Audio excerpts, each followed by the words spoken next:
दर्शकों, एक बार फिर आपका स्वागत है। हमारे रेप केस वाले मामले ने अब एक और नया मोड़ ले लिया है और सामने आया असली दरिंदा जिसे देख हर इंसान की रूह कांप जाएगी। आपको बता दें कि जिस तरह से इस दरिंदे ने घटना को डोट अंजाम दिया, वास्तव में यह घटना दिल दहला देने वाली है। आप लोग अभी साफ साफ देखेंगे कि यह दरिंदा किस तरह से लोगों की नज़रों में बचने की अपनी पूरी कोशिश कर रहा था और इस केस में अपनी पूरी ताकत लगा रहा था। वह चाहे राजनीतिक ताकत हो, मोती मोती नोटों की गड्डियां की ताकत हो, मतलब बेशुमार पैसे की ताकत हो, या फिर सामूहिक ताकत हो, उसने पूरी तरह से अपने आप को बचाने की कोशिश की थी। लेकिन वह इस बार सीबीआई के सामने नाकाम रहा। साथियों, जिस तरह से यह दरिंदा घटना को अंजाम दे रहा है, यह देख आपका दिल ढल जाएगा, आपकी रूह कांप जाएगी। तो चलिए इस दिल दहला देने वाली घटना में क्या है पूरी बड़ी जानकारी शुरुआत से केस को डोट अच्छे से आपको समझाते हैं कि किस तरह से इस केस को बड़ी सफाई और बारीकी से अंजाम दिया जा रहा था। साथियों, कोलकाता रेप केस अब तेजी से सुलझ हुआ नजर आ रहा है, क्योंकि इस बार जो एक नया मोहरा सामने आया है, जो नई खबर, नया खुलासा सामने आया है, इसको देखने के बाद अब वास्तव में लग रहा है कि अब केस सच में सुलझने वाला है। साथियों, इस केस में बताया जा रहा है कि संजय राय कातिल नहीं है, बल्कि कातिल तो कोई और है। लेकिन इस बात को पूर्णतया सच भी अभी नहीं माना जा सकता, क्योंकि पहले अब दोबारा से उसे नए दरिंदे के भी सारे टेस्ट होंगे जो कि संजय राय के टेस्ट हुए थे। और सबसे जरूरी तो यह है कि वह चेहरा कौन है जिसकी हम लोग बात कर रहे हैं। अभी अभी बड़े खुलासे में पता चला है कि आखिरकार इस पूरी शर्मा घटना के पीछे किसी बड़े दरिंदे का हाथ था। अब अदालत में भी इस चीज का पर्दाफाश होगा। चलिए कैसे को समझते हैं शुरुआत से और असली दरिंदे को पूरी तरह से जानते हैं कि कैसे उसने इस कोलकाता रेप केस मर्डर में घटना को अंजाम दिया। लेकिन उससे पहले एक छोटी सी रिक्वेस्ट है कि वीडियो को एक लाइक करके चैनल भी को सब्सक्राइब कर लीजिएगा, और हो सके तो मुख्य बात की कोलकाता की डॉक्टर बिटिया के साथ इंसाफ के लिए सभी लोग ज्यादा से ज्यादा आवाज उठाएं। साथियों, आप लोग भले ही हमारी वीडियो को एक भी लाइक मत कीजिए, लेकिन आपसे एक छोटा सा निवेदन है कि कमेंट बॉक्स में डॉक्टर बिटिया के इंसाफ के लिए सभी लोग लिख दीजिए कि डॉक्टर बिटिया के साथ जल्दी से जल्दी इंसाफ होना चाहिए। Justice for lady training doctor, सभी लोग कमेंट में लिख दीजिए कि डॉक्टर बिटिया के साथ जल्दी से जल्दी इंसाफ होना चाहिए। नहीं तो अगर यह केस भी सुशांत सिंह राजपूत पूत और कई केसों की तरह ही मोटी फाइलों के नीचे दबा दिया गया, तो फिर हमारी कोलकाता की बिटिया के साथ इंसाफ नहीं हो पाएगा। चलिए अब जानते हैं कि इस केस में असली कातिल कौन है, इस केस में असली दरिंदा वास्तव में कौन है। तो चलिए शुरुआत से इस वीडियो को ध्यान से समझिए। साथियों, आपको बता दें कि कोलकाता रेप केस वाले मामले ने अब एक और नया मोड़ ले लिया है और सामने आया असली दरिंदा जिसे देख हर इंसान की रूह कांप जाएगी। अदालत में संजय रॉय के फूट फूट कर रोने से हर कोई सख्ते में है। क्यों संजय रॉय फूट फूट कर रोया, अदालत में हम आपको बताएंगे। लेकिन उससे पहले आपको बता दें जो बड़ी अपडेट है इस मामले में। आपको पता होगा कि 7 आरोपियों का पॉलीग्राफ टेस्ट कराया गया था, जिसमें मुख्य आरोपी संजय रॉय, पूर्व प्रिंसिपल संदीप घोष, इसके अलावा उस रात यानी कि जिस रात क्राइम हुआ उस रात अस्पताल में जो ट्रेनी डॉक्टर मौजूद रहे, 4 ट्रेनी डॉक्टर और साथ ही एक वॉलेटर, 7 लोगों का पॉलीग्राफ टेस्ट कराया गया था। संजय रॉय का पॉलीग्राफ टेस्ट जेल में ही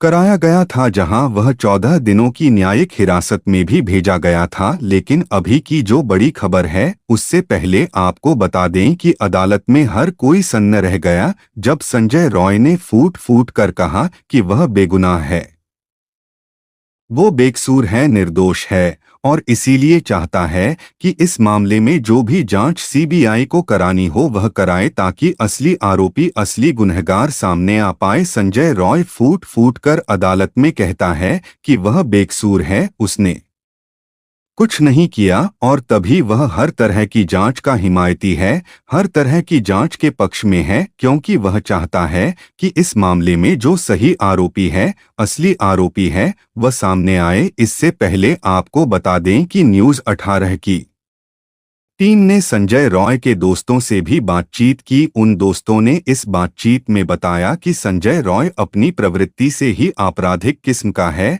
वह अक्सर ही लोगों से पैसे लिया करता था और उन्हें पैसों को वापस नहीं लौटाया करता था। इसके अलावा अपने आसपास रहने वाली महिलाओं के साथ भी उसका व्यवहार सही नहीं था। गाली गलौच देना, उनके साथ मार पिटाई करना, छेड़खानी करना, यह उसकी आदतों में शुमार था। आर्ट्स करर मेडिकल कॉलेज में वह वॉलेटर के तौर पर काम करता था, लेकिन हर कोई यह जानता था, इस बात से वाकिफ था कि वह पूर्व प्रिंसिपल संदीप घोष के बेहद करीबी में से एक है। संदीप घोष के बाउंसर के तौर पर भी लोगों के बीच उसकी पहचान थी।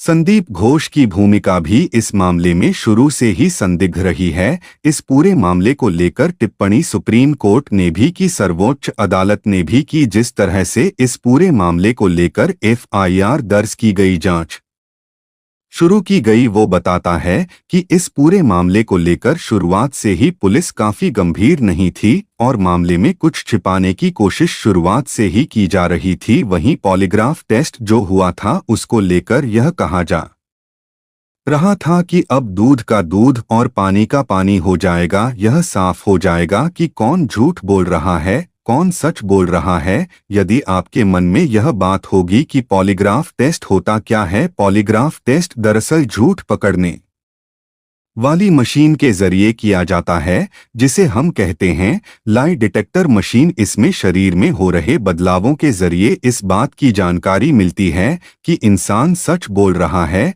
या झूठ बोल रहा है। अक्सर बड़े मामलों में आरोपियों के मुंह से सच उगलवाने के लिए यह टेस्ट किया जाता है। अब आरजी करर मेडिकल कॉलेज में जो ट्रेनी डॉक्टर के साथ उस रात दरिंदगी हुई, उस दरिंदगी को लेकर जो जांच है, वो पहले तो पूरी उम्मीद इस पॉलीग्राफ टेस्ट पर ही टिक गई थी, लेकिन अब एक फिर Kolkata rape and murder case की गुत्थी सुलझने की जगह और उलझती दिख रही है। इतने दिनों बाद भी देश की सबसे तेज तर राज जांच एजेंसी सीबीआई ठोस सबूतों के लिए हाथ पैर मारती दिख रही है। सीबीआई को अब कुल 7 लोगों को झूठ पकड़ने वाली मशीन के सामने बैठा रही है। से इनके बयानों में जो विरोधाभास है वह क्लियर हो सके। हालांकि इसमें भी आरोपी संजय रॉय का टेस्ट अगले दिन के लिए टाल दिया गया था। देश सवाल पूछ रहा है कि कोलकाता फाइल्स की क्लोजर रिपोर्ट आखिर कब आएगी। साथियों, इस दिल दहला देने वाली घटना में, जिसमें कि डॉक्टर बिटिया दीवारों और बंद दरवाजों के पीछे वो चीखती रही, रहम की भीख मांगती रही, आखिरी सांसों तक लड़ती रही, जबकि ना उसने कम कपड़े पहने थे, ना वह आधी रात घर से निकली थी, ना सुनसान सड़क पर थी। उसकी तो गर्दन में जान बचाने वाला आला था, फिर भी उसे नोचा गया, खोटा गया, असमत लूटी गई, मौत के मुंह में झोंक दिया गया। हैवानियत की सन्न कर देने वाली कहानी द कोलकाता फाइट्स। देश उबल रहा है, देश सवाल पूछ रहा है, देश इंसाफ मांग रहा है। डॉक्टर बिटिया का बलात्कारी कौन? डॉक्टर बिटिया का कातिल कौन? डॉक्टर बिटिया की रूह को कब मिलेगा सुकून? किसी के पास जवाब नहीं है। किसी के पास 8 और 9 अगस्त के दरमियानी रात का हिसाब नहीं है। क्या हुआ, कैसे हुआ, कब हुआ, क्यों हुआ, किसने किया, कौन कौन शामिल? देश की सबसे बड़ी जांच agency central bureau of investigation यानी सीबीआई परत दर परत तलाश कर रही है, केस का शशारेशा खंगाल रही है, लेकिन सवाल अब भी अनसुलझे हैं। इतने दिन बाद कितने मिले सबूत, कितने मिले गवाह, कितने दूर रह गए हैं कानून के हाथ? डॉक्टर बिटिया को कब मिलेगा इंसाफ? कोलकाता केस की डिटेल दिखाने से पहले पीड़िता के पिता ने क्या कहा, सुनिए साथियों। डॉक्टर बिटिया के पिता से पूछा गया कि आपको लगता है कि कहीं ना कहीं अस्पताल प्रशासन ने एक बड़ी चूक की है? तो पीड़िता के पिता ने कहा कि पहले से तो हमको अस्पताल के जो डिपार्टमेंट है जिसके पास मेरी लड़की को भेजा था वो ऑन ड्यूटी में थी। एक ऑन ड्यूटी में एक जो लड़का हो या लड़की जिससे काम करता है, जैसे कि हमारे अंडर में 3-4 आदमी काम करते हैं, तो उनकी जो जिम्मेदारी है वह तो मेरी है ना। तो जब मेरी जिम्मेदारी है तो फिर यदि अगर वहां पर जो मेरे अंडर काम कर रहे हैं उनके साथ कोई दुर्घटना घट जाए तो हमारे ऊपर ही तो जिम्मेदारी पड़ेगी। लेकिन आरजी करर अस्पताल के प्रिंसिपल या कोई भी अन्य लोग अभी तक इसके बारे में आज इतने दिन में कोई भी फोन से भी बात नहीं की। फिर तभी पूछा गया कि जब उनका 100 मिला तो आपको कितने बजे फोन आया और किसने फोन किया था। तब पीड़िता के पिता बताते हैं कि 1053 पर फोन आया और उसके बाद हमने फोन किया। उसके बाद उसने उधर से भी फिर एक बार फोन आया, उसने बोला मैं असिस्टेंट सुपर बोल रहा हूं, आपका लड़की लगता है सुसाइड कर ली है। तो साथियों, इतना कुछ पीड़िता के पिता ने बयान दिए हैं। साथियों, अब आपको बता दें कि सीबीआई 7 किरदारों का पॉलीग्राफ टेस्ट करा रही थी। दिल्ली से एक विशेष टीम आकर यह पॉलीग्राफ टेस्ट को कर रही थी, जिसमें संजय, इसके अलावा पूर्व principal Sandeep Ghosh, 2 trainee doctor, 1 intern और 2 अन्य स्टाफ शामिल थे। सीबीआई इस टेस्ट के जरिए जानना चाहती है कि आखिर 8 और 9 अगस्त की रात सेमिनार हॉल में क्या हुआ था। तो यह तो क्लियर होता जा रहा है कि इस केस से जुड़े वह कौन से और कितने किरदार हैं जिन पर सीबीआई अपनी जांच फोकस कर रही है। नंबर 1 आरोपी संजय रॉय, जिसे 14 दिनों के लिए जेल भेजा जा चुका था। और नंबर 2 आरजी करर का पूर्व principal doctor Sandip Ghosh. Number 3 first year PG doctor और number 4 first year PG doctor Somit. Number 5 house staff Gulab. Number 6 एक इंटर्न सुखदीप। नंबर 7 अस्पताल का एक और स्टाफ। इन सबको पॉलीग्राफ टेस्ट से गुजरना होगा। Doctor, rape and murder case की कड़ियां बहुत उलझी हुई है। सीबीआई का मानना है कि जो भी बयान उसने अब तक दर्ज किए हैं उसमें कई बयान ऐसे हैं जिनमें विरोधाभास है। सीबीआई ने सुप्रीम कोर्ट में इस बात को लेकर यहां तक दावा किया कि कोलकाता पुलिस ने क्राइम सीन को सुरक्षा नहीं रखा। बड़ा सवाल यह भी है कि सीबीआई ने जिस क्राइम सीन के सीएफएसएल के एक्सपर्ट के जरिए जांच करवाई, क्या सीएफएसएल के एक्सपर्ट छुपे हुए सबूत नहीं तलाश कर पा रहे। पूर्व प्रिंसिपल संदीप घोष से लगातार पूछताछ करने के बाद पॉलीग्राफ में जो सवाल पूछे जा रहे हैं वह इसी से संबंधित हैं। संदीप घोष से पूछा जा रहा है कि आपको वारदात की खबर किसने दी, सेमिनार हॉल के पास मरम्मत क्यों कराया, आपने पुलिस को सूचना तत्काल क्यों नहीं दी। संदीप घोष क्या छिपा रहे हैं, क्या बता रहे हैं। उम्मीद है कि पॉलीग्राफ टेस्ट से दूध का दूध पानी का पानी हो पाएगा। लेकिन उस रात क्या हुआ था, इस गुत्थी को समझने के लिए सबसे पहले सीक्वेंस समझना होगा। सूत्रों के मुताबिक 8 और 9 अगस्त की रात वारदात की टाइमलाइन इस तरह से है। पीड़िता और 2 फर्स्ट ईयर के छात्र अर्का और सुमित्र ने 12 बजे रात को साथ में डिनर किया। इसके बाद वह सेमिनार रूम में गए जहां वह 1:30 से 2 बजे तक रहे और नीरज चोपड़ा का जेवलिन फाइनल देखा। सेमिनार रूम के सामने स्लीप रूम है जहां डॉक्टर आराम करते हैं। अलका और सुमित्र स्लीप रूम में गए जबकि पीड़िता सेमिनार रूम में आराम करने लगी। लाम ने 9 बजे तीसरी मंजिल पर जाने की बात कही जबकि सुखदीप ने कहा कि वह इंटर्न रूम में था। तीनों कमरे सेमिनार हॉल, स्लीप रूम और इंटर्न रूम तीसरी मंजिल पर एक दूसरे के पास में। इसलिए सवाल उठ रहे हैं कि 4 डॉक्टरों में से क्या किसी एक ने भी सेमिनार हॉल में उस रात क्या हुआ यह जान पाए। सीबीआई 4 डॉक्टरों और 2 स्टाफ से यही समझने की कोशिश कर रही है, इसलिए झूठ पकड़ने वाली मशीन का इस्तेमाल कर रही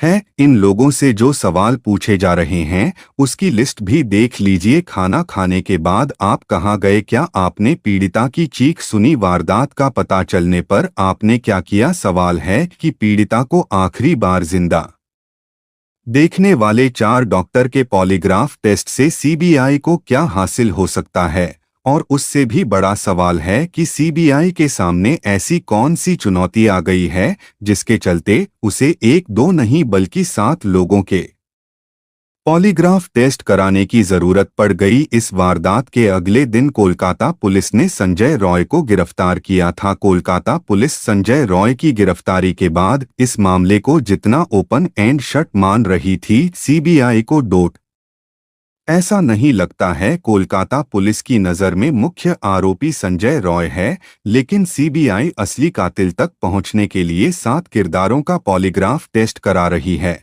बता कि कोलकाता पुलिस ने सेमिनार हॉल में मिले एक ब्लूटूथ के जरिए अगले दिन संजय रॉय को गिरफ्तार किया था। असल में सीबीआई के सामने सबसे बड़ी चुनौती यह है कि सीबीआई उन्हीं सबूतों पर जांच करने के लिए मजबूर है जो कोलकाता पुलिस से सीबीआई को मिले हैं, जैसे कोलकाता पुलिस द्वारा लिया गया पीड़िता का डीएनपी। बीआईपी से पहले पीड़िता की बॉडी का पोस्टमार्टम हुआ और बाद में अंतिम संस्कार भी कर दिया गया। इस वजह से अब दोबारा सैंपल नहीं लिया जा सकता। सीआई के पास ना बॉडी है, ना ही स्पॉट पर मौजूद पूरे साक्ष्य। मौका या वारदात पर एक से ज्यादा लोगों के फुटप्रिंट्स भी जांच में अड़चन पैदा कर रहे हैं। जाहिर है टेक्निकल सबूत जुटाने में भी सीबीआई को दिक्कतें आ रही हैं। मतलब सवाल घूम फिर कर वही पहुंच जाता है कि क्या आरोपी संजय राही कातिल है या कातिल कोई और है? क्या कत्ल एक से ज्यादा लोगों ने मिलकर किया या कत्ल संजय रॉय ने किया और सबूत किसी और ने मिटाए? क्या कोलकाता पुलिस की थ्योरी सीबी के गले नहीं उतर रही? सीबीआई की टीम ने मौका वारदात का कई बार मुआयना किया, यहां तक कि मौका वारदात की 3D मैपिंग भी की गई ताकि कोई सबूत सीबीआई के हाथ लग पाए। सीबीआई सेमिनार हॉल में छुपे अदृश्य सबूतों को जुटाने की भी कोशिश कर रही है। पॉलीग्राफ टेस्ट की डिटेल आपको भी जरूर जाननी चाहिए, क्योंकि झूठ पकड़ने वाली यह मशीन आखिर कितना झूठ पकड़ पाती है और कैसे पकड़ती है। सबसे पहले जानिए कि क्या होता है पॉलीग्राफ टेस्ट। पॉलीग्राफ एक मशीन है जिसमें व्यक्ति से अटैच किए गए सेंसर से मिलने वाले सिग्नल को एक मूविंग पेपर पर रिकॉर्ड किया जाता है। इसमें व्यक्ति के शरीर पर 6 सेंसर्स अटैच किए जाते हैं। अब जानिए कि क्यों करवाया जाता है पॉलीग्राफ टेस्ट। जब आरोपी या संदिग्ध पूछताछ में कुछ छिपाने की कोशिश करता है या अपना बयान बार बार बदल देता है। किसका लिया जाता है पॉलीग्राफ टेस्ट? अदालत की परमिशन और संदिग्ध की सहमति से जांच एजेंसी कर सकती है।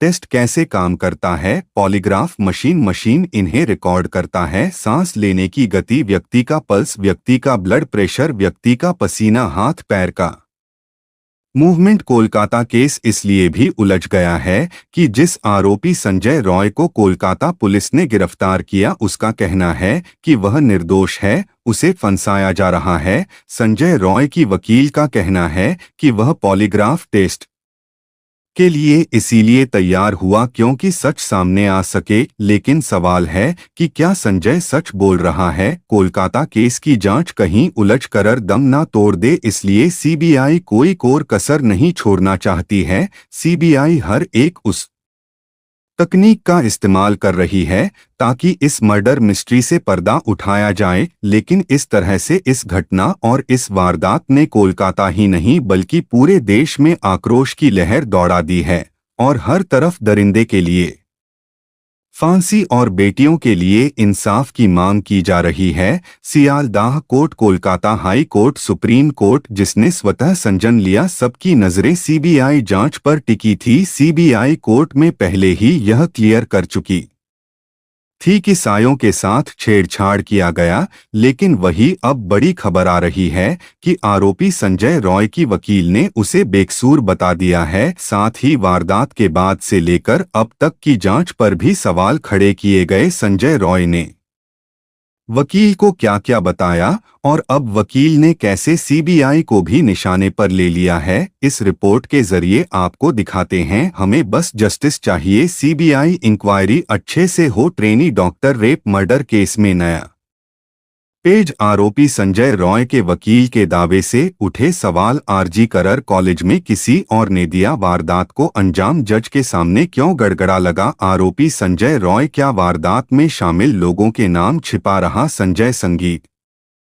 रॉय कोलकाता रेप और मर्डर केस की कुथी उलझती जा रही है। गिरफ्तार आरोपी संजय रॉय की वकील कविता सरकार ने एक अखबार को द इंटरव्यू में कुछ ऐसे दावे किए हैं जिसके बाद कई सवाल उठने लगे हैं। वकील ने क्या दावे किए हैं, पहले यह समझिए। आरोपी संजय राय ने खुद को बेकसूर बताया। आरोपी संजय राय कुछ छिपा रहा है। आरोपी ने कहा उसे पता नहीं वारदात को किसने अंजाम दिया, सिर्फ सीसीटीवी फुटेज से संजय राय गुनहगार साबित नहीं होता। Trainee doctor rape murder case में कोलकाता पुलिस ने संजय राय को गिरफ्तार किया और मुख्य आरोपी बनाया। अब मामले की जांच सीबीआई कर रही है और संजय राय के खिलाफ सबूत होने का दावा भी किया जा रहा है, मगर संजय राय के वकील ने दावा किया है कि उसकी गिरफ्तारी आधे अधूरे सबूतों के आधार पर की गई है। सीबीआई की जांच का दायरा लगातार बढ़ रहा है, लेकिन अभी तक कोई नतीजा नहीं निकला है। वकील कविता सरकार ने आरोपी संजय राय से 23 अगस्त को मुलाकात की। अखबार को दए इंटरव्यू में वकील ने बताया कि मुलाकात के दौरान संजय राय डरा हुआ था, साथ ही वह तनाव और दबाव में भी था। कविता ने बताया कि पॉलीग्राफ टेस्ट के लिए कोर्ट ने जब संजय की रजामंदी पूछी तो वह मजिस्ट्रेट के सामने रोने लगा। वह खुद चाहता था कि उसका पॉलीग्राफ टेस्ट हो ताकि सच्चाई सामने आए। आरोपी ने मजिस्ट्रेट के सामने रोते हुए कहा कि मैंने कोई को जुर्म नहीं किया है, मुझे फंसाया जा रहा है। इस केस की जांच कर रही सीबीआई भी लगातार सबूत जुटा रही है। सीसीटीवी फुटेज भी एक बड़ा सबूत माना जा रहा है, मगर आरोपी की वकील ने दावा किया कि सीसीटीवी फुटेज से संजय राय का गुनाह साबित नहीं होता, क्योंकि सीसीटीवी फुटेज में और क्या-क्या मिला है इस पर ध्यान देना होगा। इसके अलावा और भी कई सवाल जो शक पैदा करते हैं, मसलन सेकंड फ्लोर पर हत्या हुई और फर्स्ट फ्लोर पर दूसरे डॉक्टर मौजूद थे, तो क्या उन्हें कोई आवाज आई? संजय राय के जाने के बाद सेमिनार हॉल का दरवाजा खुला था, तब भी किसी को पता नहीं चला। 9 अगस्त को आर्स करर मेडिकल कॉलेज में जो हुआ उसके बाद से पूरे देश में गुस्सा है। आरोपी संजय राय को फांसी देने की मांग हो रही है। बीजेपी लगातार सड़कों पर उतर का प्रदर्शन कर रही है। पूरे मुद्दे पर सियासत पहले से ही हावी है। सीबीआई की जांच में हो रही देरी को लेकर पश्चिम बंगाल की मुख्यमंत्री ममता बनर्जी भी सवाल उठा चुकी है। वहीं आरोपी की वकील ने भी सीबीआई पर कई आरोप लगाए हैं। कविता सरकार ने कहा है, सीबीआई ने अब तक केस से जुड़े डॉक्यूमेंट मुझे नहीं दिए। संजय रॉय के पॉलीग्राफ टेस्ट के बारे में नहीं बताया गया। कोलकाता पुलिस भी निष्पक्ष नहीं है। कविता ने सबूतों के साथ छेड़छाड़ से भी इनकार नहीं किया, साथ ही पीड़ित के पोस्टमार्टम में जल्दबाजी करने और नियमों का पालन न करने का भी आरोप लगाया है। केस पूरी तरह उलझा हुआ है और अब संजय राय के वकील जिस तरह सवाल उठा रही हैं, उसे साफ है कि इसमें अभी कई और पेज हैं, मतलब कई ऐसे राज छिपे हुए हैं या छिपाए जा रहे हैं जिन्हें उजागर करना सीबीआई के सामने भी बड़ी चुनौती है। वीडियो बहुत बड़ी हो रही है। पूरी खबर जानने के लिए चैनल को सब्सक्राइब कर लीजिए। जल्द ही इस वीडियो का पार्ट 2 हमारे चैनल पर अपलोड किया जाएगा, तो सच्ची और सती खबर के लिए चैनल को सब्सक्राइब करके बेल आइकन की बटन को ऑल पर जरूर सेलेक्ट कर लीजिए, जिससे आपको सबसे पहले नोटिफिकेशन मिल सके। धन्यवाद। जय हिंद, जय भारत, वंदे मातरम।